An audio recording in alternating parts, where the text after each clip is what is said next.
right, it is time. We're going to go ahead and start. As you recall today, we're going to have head rodeo coach Jake Ritz come and talk to us. I kind of left this open to him. Hopefully give us a little bit of background on himself, a little bit about rodeo, what he does, et cetera, okay? And I'm just going to let him take it from here, okay? There will be a question and answer afterwards. All right, Jake, thank you for coming. Yes, sir. I'll leave the room to you. Okay. My name is Jake Ritz. I'm not originally from Pratt, but when I come to school here, I was a freshman in 2002. Kind of funny story. I stayed at JUCO for 5 years. Doesn't mean that I struggled with my classes, but at that time, I was able to have a bachelor's program online through Hayes. So I got my bachelor's through Hayes and got 2 associates here. After college, I started a construction business, and I lived about 8 miles northeast of here. Married, we had a golf program at the time, and my wife was on the golf team, and she coached golf here for a little bit. But yeah, I got 2 kids, one 8th grader, another one that's a sophomore in high school. They're very active, and my son wrestles a bunch, loves wrestling. My daughter plays basketball and high school golf, and my son also plays football. They are also very active in junior rodeo or high school rodeo. When I went to school here, I was able to college rodeo for 5 years because I had another year of eligibility with being the student director, which was a voted on deal, which I was in charge of all the awards at the end of the year. So I was in charge of an account for fines. When a student would enter the rodeo, part of their entry fee would go towards that account. At one time, I had over $24,000 in that account, but I had to go buy saddles for year-end champions and things like that. College rodeo, it's broke up in regions. Our region is Kansas and Oklahoma. Pratt is basically the middle of the region. The furthest that we have to go is Durant. Durant is southeastern Oklahoma State University. It's about 6.5 hours. Second one would be Fort Scott. That's about 4.5 hours. But we college rodeo at Hayes, Colby, Garden City, Guyman, which is Oklahoma Panhandle State, Weatherford, Oklahoma, Manhattan, which is coming up here next week. Just because we're part of a JUCO does not mean that we don't compete against, we compete against D1 schools too. So when everybody gets together, it's basically the schools from Kansas and Oklahoma that have a rodeo program. I'm not sure how many, just because they have those rodeos does not mean that they don't have a team. There are teams that don't put on rodeos. We're only allowed to have 10 rodeos in the region a year. Pratt had one 8 years ago and they let it go. I've been trying to get a college rodeo to come back, but in order for that to happen, somebody's got to drop one to keep at the NYRA rules where it's just 10. At a college rodeo, them students pay their own entry fees. I do give away a little bit of travel money if you're on the points team. Every school is designed, can give a points team. They all turn them in before the draw. And I'll explain the draw here in a minute, but before the draw, we were able to turn in 6 guys to be on our points team and 4 girls. That is the actual team that represents, and that can change from rodeo to rodeo. Right now, I think it's the smallest it's ever been. I think we have 15 competitors, so there's going to be 5 that are not on the points team. But they get to go and compete for individual points, and at the year end, the top 3 in each event get to go to the college finals, which is in June in Casper, Wyoming. And that is, there's 13 regions in the United States that will be represented. The top 3 from those regions will go to Casper, Wyoming. When 5 years I was here, I went to Casper 3 times. I was a steer wrestler.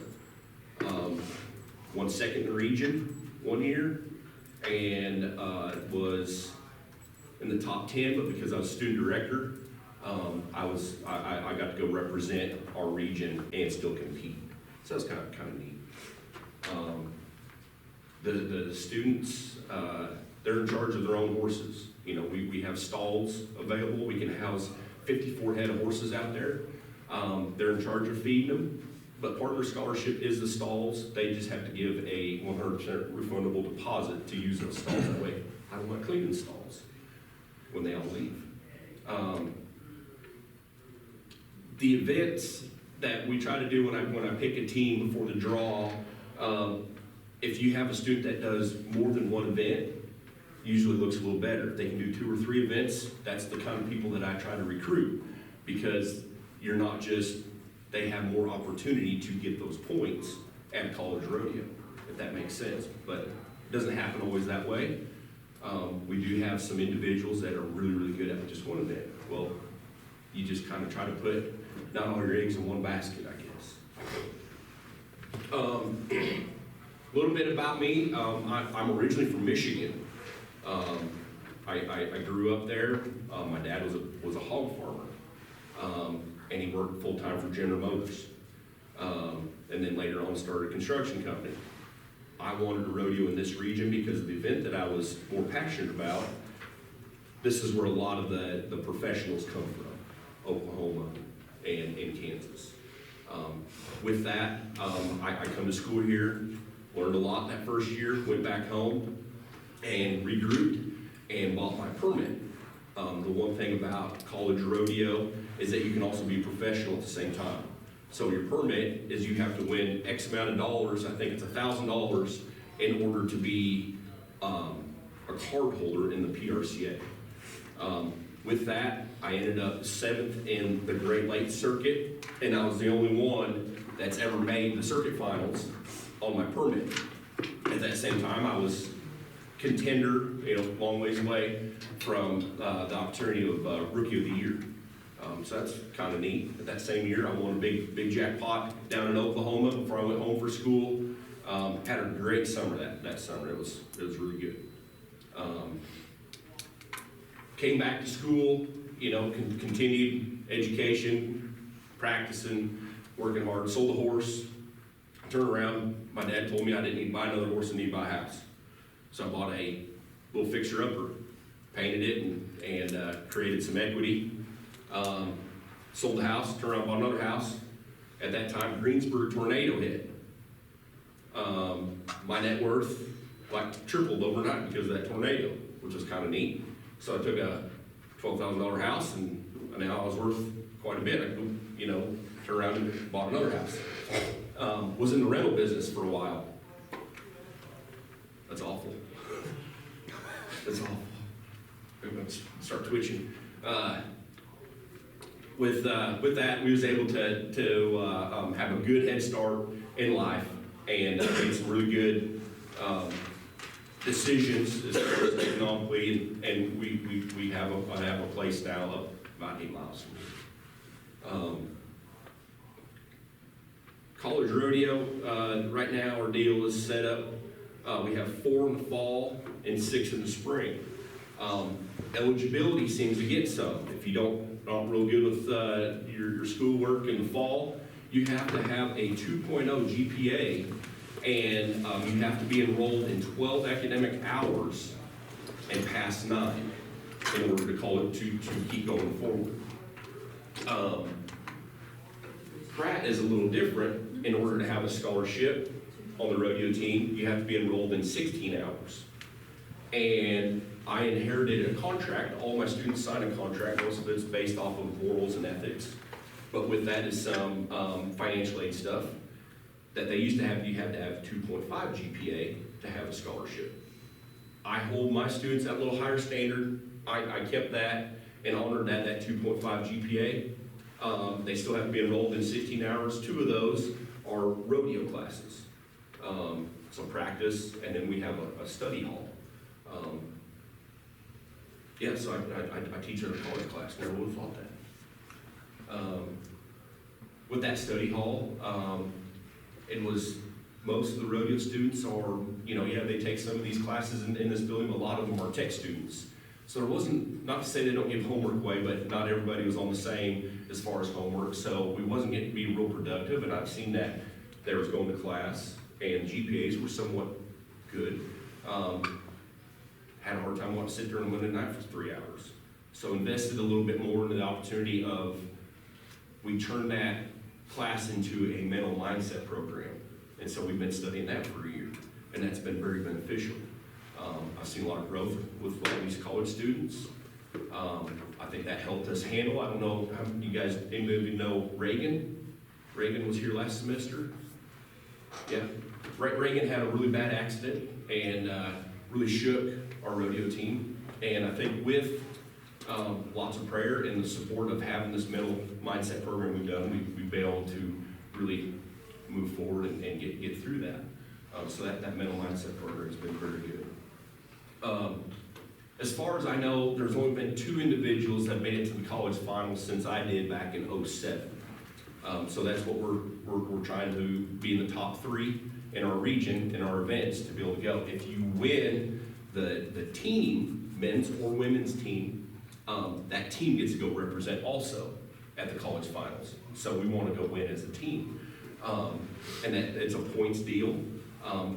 Some think that you have to have a full team to do it. That is incorrect. When I was enrolled here, there was 3 girls on a team at Panhandle State, and they whipped them. So them 3 girls, they didn't need 4, they had them 3. They got to go represent at the college finals. So that's kind of a neat story. But yeah, as far as eligibility, that is, we have to turn that in as soon as the semester's over and send official transcripts to NIRA, which is in Walla Walla, Washington. So if you want to overnight something, you can't. It takes 2 days. It's a long ways away, but that's where the headquarters is for NIRA, is in Walla Walla, Washington. They have an actual person that goes through and checks grades.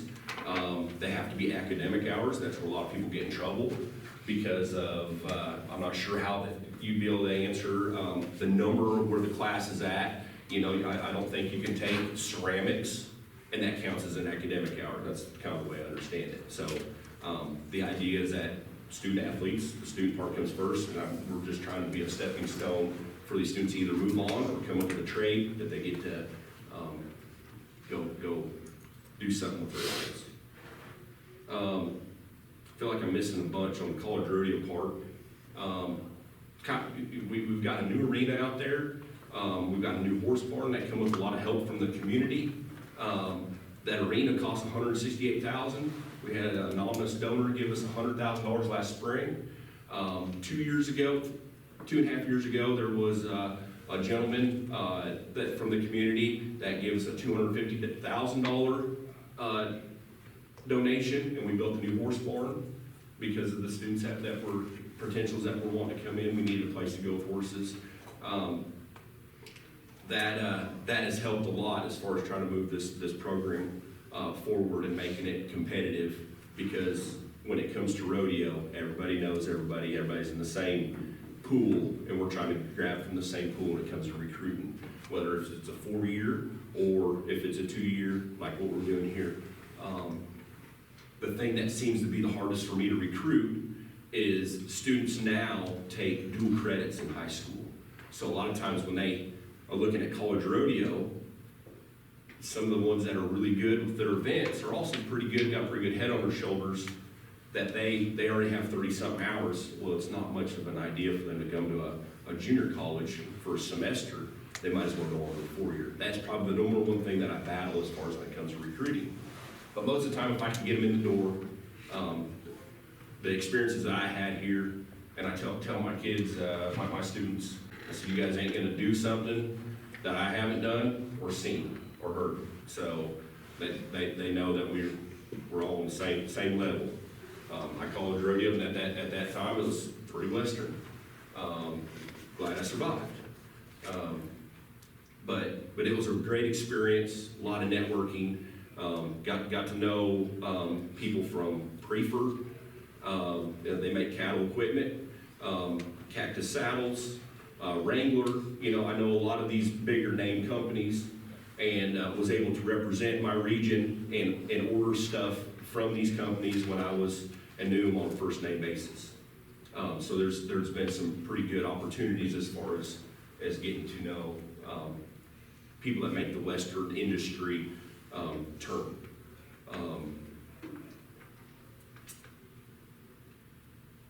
Any questions? I think I'm supposed to go on for quite a while, but I think, yes, sir. Can you explain the average day preparing for a college rodeo? The average what? The average day preparing for a college rodeo, like preparation for it? Well, preparation, what I try to do for preparation to get ready for a college rodeo is we practice every day.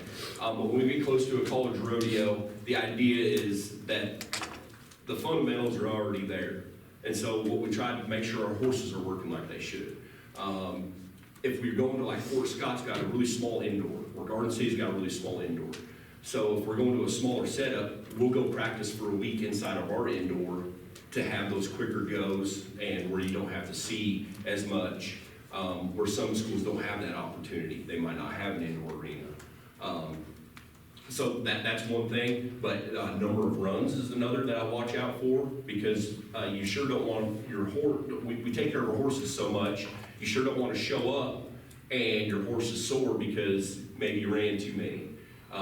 We tried to set that for different times of the year. When we showed up to come back here this semester, day 2 or 3, we had practice cattle that we were already engaged to be able to go make those runs. But the idea was that during Christmas break, we go so hard that was a time that they turned their horses out, let them kind of regroup and be a horse again. But when we come back in, there's get a little that some of them a little big, some of them buck, things like that. You got to get all that kind of geared out. But as far as when it comes to preparation, we also work, like I said, with that mental mindset deal that it's just another rodeo. Great question. Yes, ma'am. How big do you typically try to make your roster? I can't hear you. How big do you typically try to make your roster? The school wants me to make it as big as possible. But my idea would be to have, because numbers pay the bills. And I understand that. My idea would be to have probably 10 guys and 6 girls to battle it out. But that'd be the right kind, that they'd all run multiple events or be really, really good at another event, at just one. And that's one thing, like I said about college rodeo, that's real hard to get, and so, because we're all pulling from the same pool, that sometimes, I push to the tech programs, and that seems to be more interesting to try to make that roster bigger. But the school says that I need to have 32.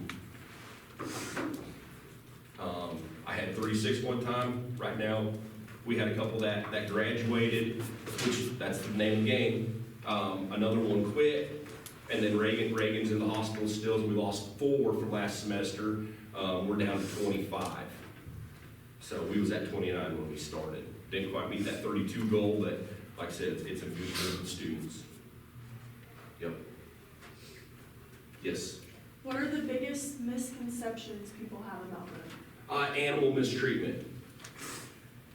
That seems to be the biggest one. Does anybody know what a calf costs right now? $3,000. Like a little baby calf? Oh. Little baby tie-down calf. That they're usually about 190, 200 pounds. I bought 8 head this morning. I gotta go pick up after this. 1,100 a piece. Do you think that we want to cripple one or kill one? No. Them horses. What do you think horse costs? $6,000, wow, $10,000. Maybe for potential to be at the college level and have a breakaway horse that goes wins going to cost $30,000.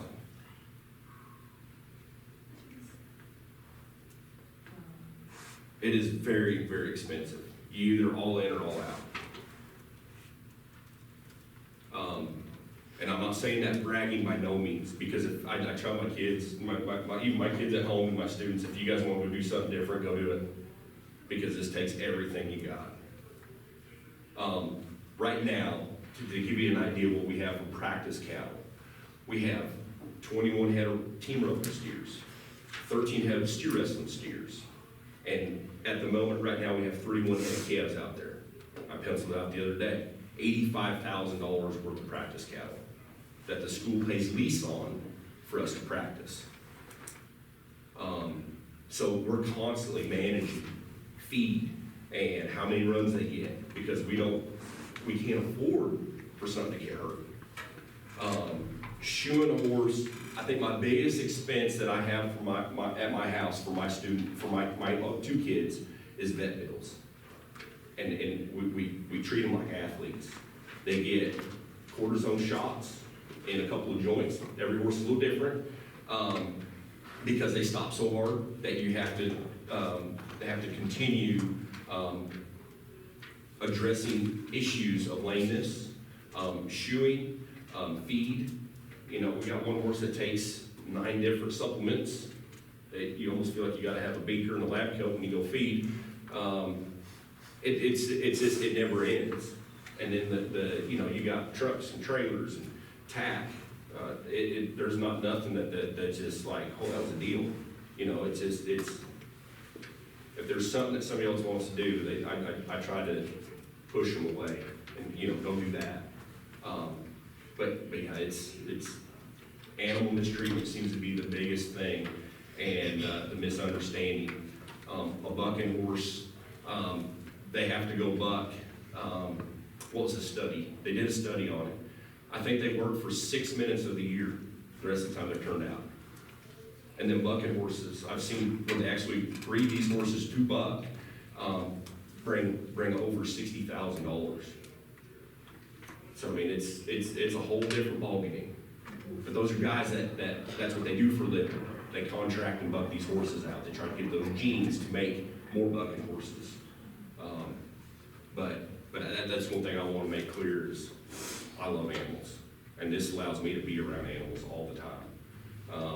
So we're constantly giving shots and doctoring and things like that, putting calves in different pens that maybe aren't feeling good. When it got real cold out, we unrolled a bale of hay in the indoor, so they had bedding, and we fed them in there. We're breaking water 3-4 times a day. We really take care of our animals. Yep. Yes? Can you explain like each event? Each event? Yeah. Yes. So there's men's and women's events. The men's, they have bareback riding, which is basically a suitcase handle on the back of a bucking horse, and they have to ride that horse for 8 seconds. The score is based off of 100. 100 to score, 50% of the score is on the rider and 50% is on the horse. How much the rider can spur, how much he can show off is based off what the score is. A lot of it at this level comes to what you draw. So when you show up to the rodeo, you don't know what you have. They actually draw you an animal, and that horse actually has a number on him, and that's what they draw. Calves, steers, goats will have an ear tag with a number on it. So you have to draw. It's not just show up and everybody runs the same thing. You actually draw something, and sometimes that takes you out of it. So you don't know until you get there. So there's the bareback riding, the saddle walk riding, which is the same thing, except it's with a saddle and not a bareback riding. Bull riding is the same thing, but it's with a bull and a rope. They have calf roping, team roping, and steer wrestling. The calf roping, you rope a calf behind a barrier. If you go too soon, it breaks the barrier. You rope the calf, and you have to tie 3 of its legs. With that, it's the same. They have a barrier for the team roping. The team roping, one guy, it's the only event that has 2 people, except, no, steer wrestling does too. But both guys are entered. There's a header and a heeler. One guy ropes the steer by the horns, the neck, or half head. Those are only 3 legal catches. And the other person comes through and ropes his back feet. If you rope one leg, it's a +5 second penalty. If you break the barrier, it's a 10-second penalty. So sometimes there's usually that you can get up to 15 seconds added to your time. In the steer wrestling, you have to be able to catch a steer, switch his direction, and all 4 feet need to be shown. Same thing, it's got a barrier also. In the women's events, they can also team rope also. So that's the one event where it's co-ed. And I have seen some girls that can really rope, and that's really good to watch. They team rope. Goat tying is where they have a goat staked on a 10-foot stake, and they run down there across the line. And if your horse goes over the goat, or the rope that the goat, or the stake, it's a plus 10-second penalty. They have to flank the goat and tie 3 of its legs together. So if the goat's laying down, you can't just tie them. You have to get them up. And the same thing with calf roping. They have barrel racing for the women also. That's where it's 3 barrels in an arena, and you do a clover leaf pattern. And that's a timed event also. I think that's all the events. When we go do a college rodeo, it's usually 530 contestants at one college rodeo that's represented at each one. The biggest event is probably the barrel racing. They'll have 160 entries. You can only enter once. The breakaway is probably the second. They'll have about the same, about 160 to 150. The smaller events would be like the bareback riding. The bareback riding, they can't really fill the purse. They might have 11, maybe 12 young men that do that. So sometimes they make that a 2-header, where they have to get on 2 horses, and they do that with the average. But how the points at college rodeo happen is the top 6 in the long round, which is they have a whole rodeo, everybody competes. They take the top 6, they get points. The top 12 get to go to a short round, and so they get to go battle out for the last performance that they have. And that's usually the best kind of rise to the top, and that's usually the best one to go watch. And from there, they give the top 6 in the short round points, and then the top 6 in the average, the average would be whoever's fastest or their score is the highest on 2. A little different with bareback riding because they make it a 2-header. Usually that second round goes into the short round, and they just do points in an average type deal, not a short round. Yes, sir. So, how do your practices work on a daily basis? Is everyone practicing, or is it? Yeah, I made tour practices aren't mandatory. That seems to be very beneficial, because if you don't want to be there, I don't want you there. We got other students that want to be there. We practice every day. We rope calves or team rope every day.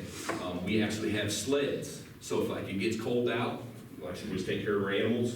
Maybe it's too cold to go rope. So we'll take those sleds that we have that we pull with the 4-wheeler, and we'll do like a walk trot, and go slow. That usually, they don't like doing that at all. Nobody likes going slow. But that usually exposes all the stuff that you need to work on. But what we do, our practices are Monday through Thursday, and Friday, Saturday, Sunday. Usually, everybody either goes home, or maybe they can go work or something like that. But it gives us a chance for everything kind of have a break. We steer wrestle Tuesdays and Thursdays. A lot of that was my idea since I was a steer wrestler.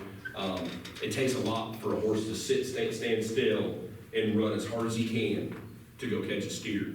And so the idea with horses is a pressure and release. So if you're just sitting here riding as hard as you can, they're usually gonna blow up. So I try to kind of spread those practices out quite a bit.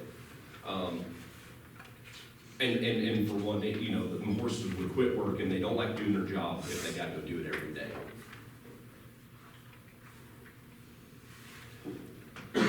We'll buck horses once a week. We got one bronc rider on the team that we have a bucking horse out here in the pasture. He's old, but he's got a pretty neat personality. He's blind in one eye, and don't like being caught. But when he's caught, he's good.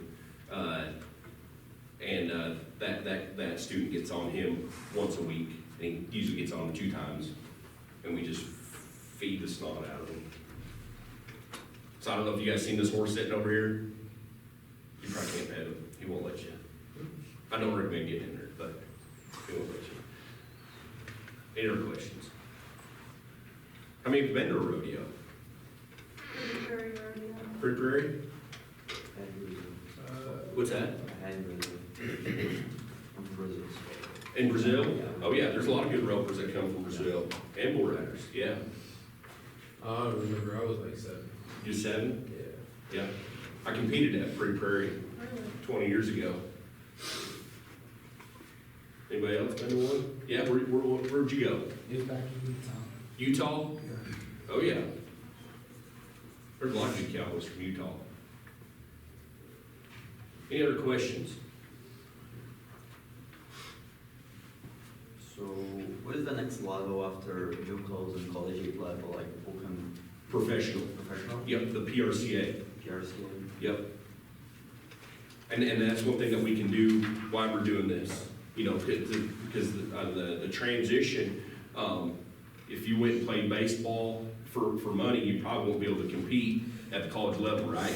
Well, that's something that we can do as rodeo contestants. We can go compete for money and actually have a student that committed to come here next year. He's working on trying to fill his permit right now. And the kid's got a great future ahead of him. Rides broncs really, really good. But for professionals, the next step. And that's something that we can do at the same time. One thing about this school, rodeo is not actually a part of athletics. We're an activity. So I don't have to go by the JUCO rules, but NYRA's got its own set of rules that we have to go by. Garden City, they're a part of athletics. I think the only thing that I'd like about athletics is I won't be on that webpage with athletics because we are athletes, but I don't really want to go sit in any coaches' meetings. Yeah. How long is it before you have to replace the calves before they get too old? It's usually not too old, they're too big. They get too big. There's a weight limit that we can tie. Usually it happens pretty quick because we feed so well. We feed really, really good. And we actually had the opportunity as a team, we got 2 tie-down ropers. The guy that we lease our calves from 3 weeks ago brought us a set of tie-down calves. He had 15 of them. We had to break them in. They'd never been roped before, never been tied. And there's a way to not to condition them to be able to do that. We don't just go rope wild stuff, and it's all controlled. So we was able to condition them to get ready. They went to the Prairie Circuit Finals in Pawhuska 2 weeks ago. And because we was able to do that, the guy gave us, that owns the calves, he gave us a month's lease for free. So that was kind of a neat deal, and we got our name kind of out there a little bit, so a little publicity. Yep, so usually the weight limit, and it's gotten worse because there's so many junior rodeos that these little kids rope really small calves, that they want to continue to rope in small calves. But when they get to the professional level, they gotta weigh at least 220 pounds and be no bigger than 260 pounds. There's weight limits on team roping cattle, and there's weight limits on steer wrestling cattle. Steer wrestling cattle, they have to weigh 450 pounds and no bigger than 700 pounds.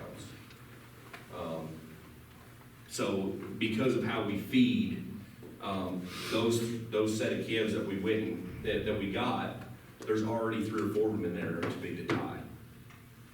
Yeah, but then we'll break away roping.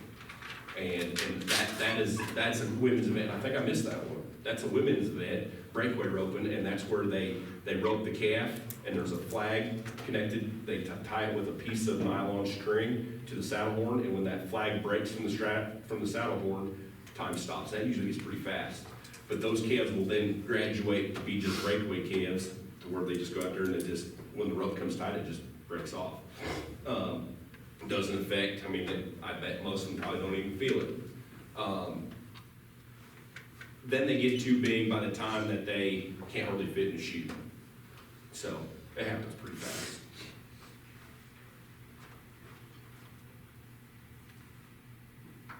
Any other questions? Yes? What are the rewarding aspects of coaching rodeo that people might not realize? I see a lot of growth, not just in the arena, but just at this level of the transition of becoming adults and the responsibilities that they have to take, you know, to be able to keep going forward. This is the time where maybe the parents kind of step away, and if this is something that they want to do, they have to figure it out. You know, we talked a little bit about cost, you know, and they have to get creative on some stuff. maybe find out what's a priority. And I see a lot of growth with these students. You know, I have actually inherited some students that are, that already went to a JUCO for 2 years before, and because maybe we have a tech program that they're interested in, they're coming in as a junior or senior, and you see a lot of growth with them, even though we're a different program. It's really rewarding to see these students turn, in that couple years that they're here, of making, become good assets to society. Yep. This rodeo is kind of like golf. You can do it forever.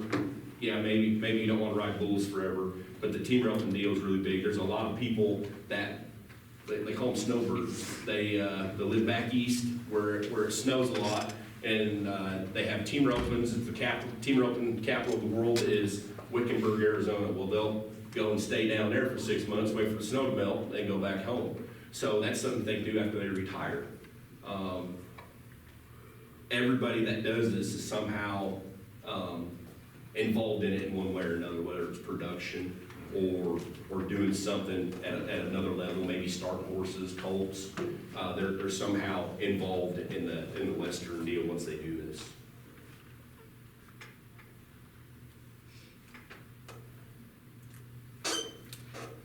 Any other questions? Yep. Yeah, you do. No, he answered my question. How do I you get did. off, I thought you asked how do you get off a bull? Oh, yeah. How to get off a bull? Well, it depends on which way he's going. So, I mean, if you actually ride him for the 8 seconds and he doesn't buck you off, you usually want to get off away from him, and then you have a spot to exit. When I was little, I got on some. The last one I got on, I actually, he stepped on my inner thigh, and I actually have no feeling in my inner thigh. I had 42 stitches that went down my thigh, and it's kind of funny. I didn't bleed or nothing because of all the bullshit that was packed in my leg. So when somebody says I'm cool, that's why.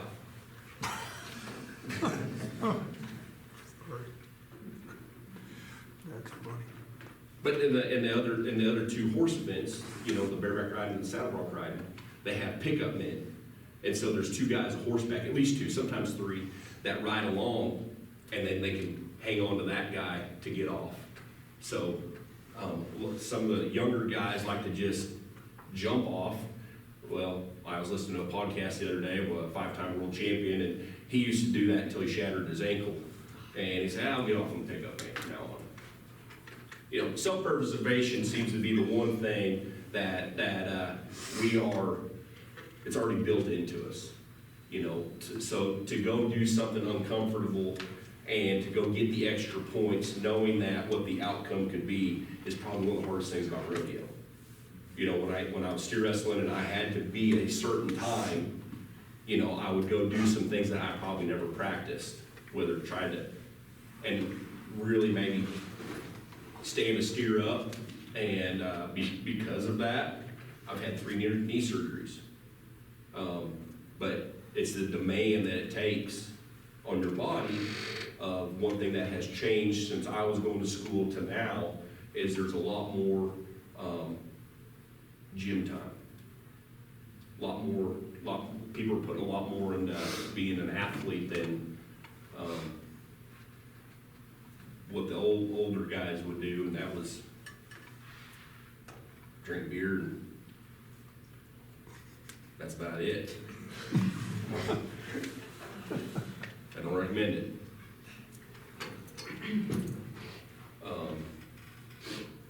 Anything else? I have another one. Yes, sir. So in terms of coach and management, what is the Coaching and what? management? Management. Management, yeah, sorry. What is the difference between like rodeo and the athletic teams? What makes the difference? The difference between rodeo and other, they're a lot alike. I don't know if there's anything that's, you know, for me to go, it's the same, repetition, repetition, repetition. You know, I start my kids off really small, to where horsemanship seems to be the biggest thing in rodeo. If you got horsemanship, you're gonna probably be pretty successful. Baseball players, basketball players, tennis players, they don't probably ride a horse as much as these rodeo guys do, or girls. So horsemanship would be something that's different, but it's the same fundamentals. I keep it real simple, you know, to just keep doing the same thing and working on your fundamentals so that when things don't go right, you got something to go back to. You know, I couldn't sit here and dribble a ball like somebody else could. I couldn't go hit a ball like what some of these other guys practice, but I've got the mentality that if it was something I wanted to do and was passionate about, I'd figure out a way. And that the rodeo is just kind of the same deal.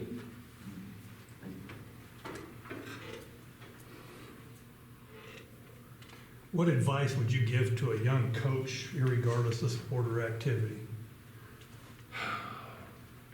The one thing that I've found out, I was not trained to be a coach, I wasn't trained to be a teacher. I was trained to swing a hammer, and carpentry is what I know. One thing that I would say that I struggled with is that not everybody's on the same level.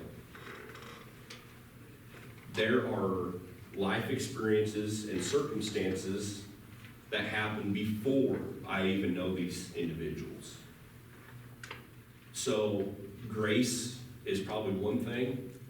One thing that I've been working on a lot is gratitude. No matter what you do, the kind of day you're gonna have. I try to tell my students to come up, the first thing they do is come up with 5 things that they're thankful for. And that sets the tone for the whole day. And that to me has been a superpower secret. So when that gives it something where now we're on an even playing field, it gives me something to go back to them, okay, because of maybe these circumstances, but you are still faithful. It kind of rewires the brain a little bit. One thing, I took some personal coaching classes to get better at doing this. And one thing that I have learned, and has been very beneficial, is I used to, old Jake, 4 years ago when I got here, say, you need to do this, you need to do that, you know, stop doing this, do this. Started off with a question. Make it their idea. So if you want to be a coach and you're not seeing the results that you're wanting, ask why they are doing something, and give yourself the opportunity, instead of telling them, but be able to give them advice. That's probably been the biggest struggle, because I come from a generation, we strap our own boots on. You know, I'm a guy, you know, we get what we put into it, type deal. And that's been something that's been really hard to change. The other,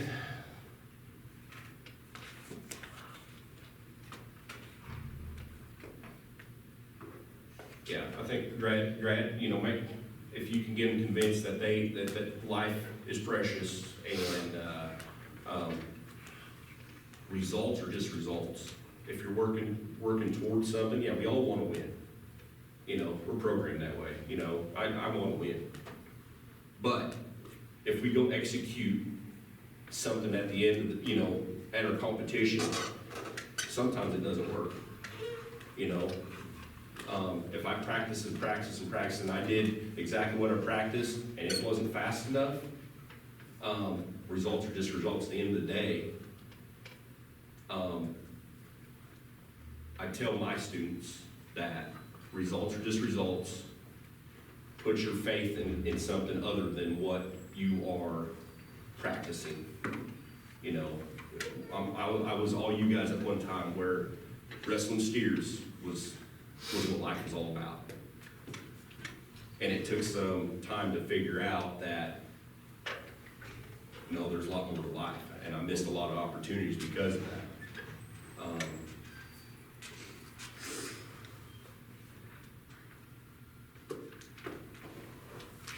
That seems to kind of takes a lot of pressure off of these students when they realize that they don't have to show up to practice and be the best over and over and over again.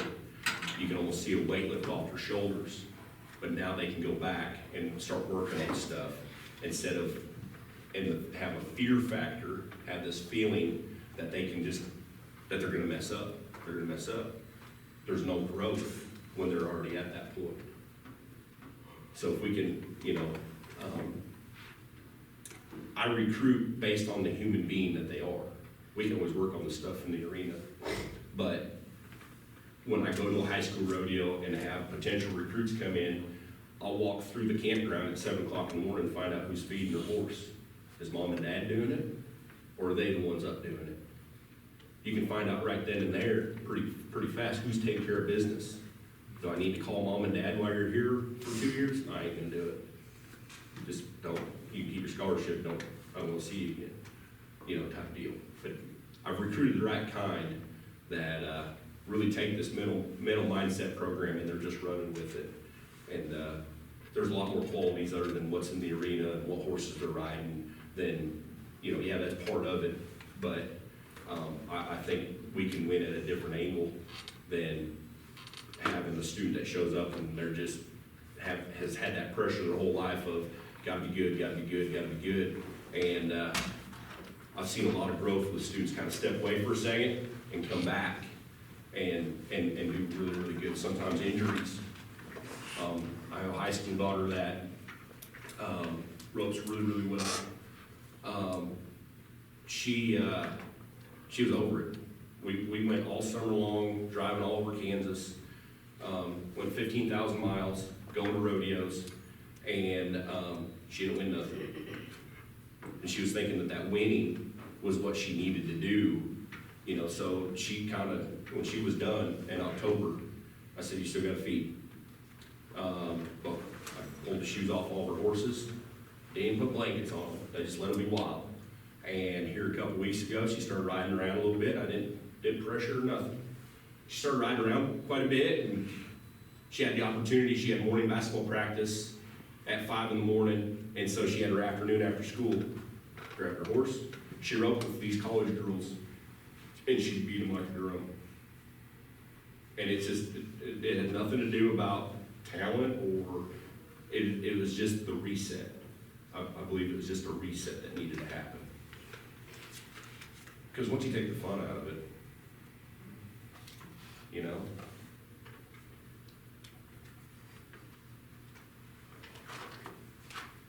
Any other questions for Jake? Anything at all? Please give him a round of applause. Come to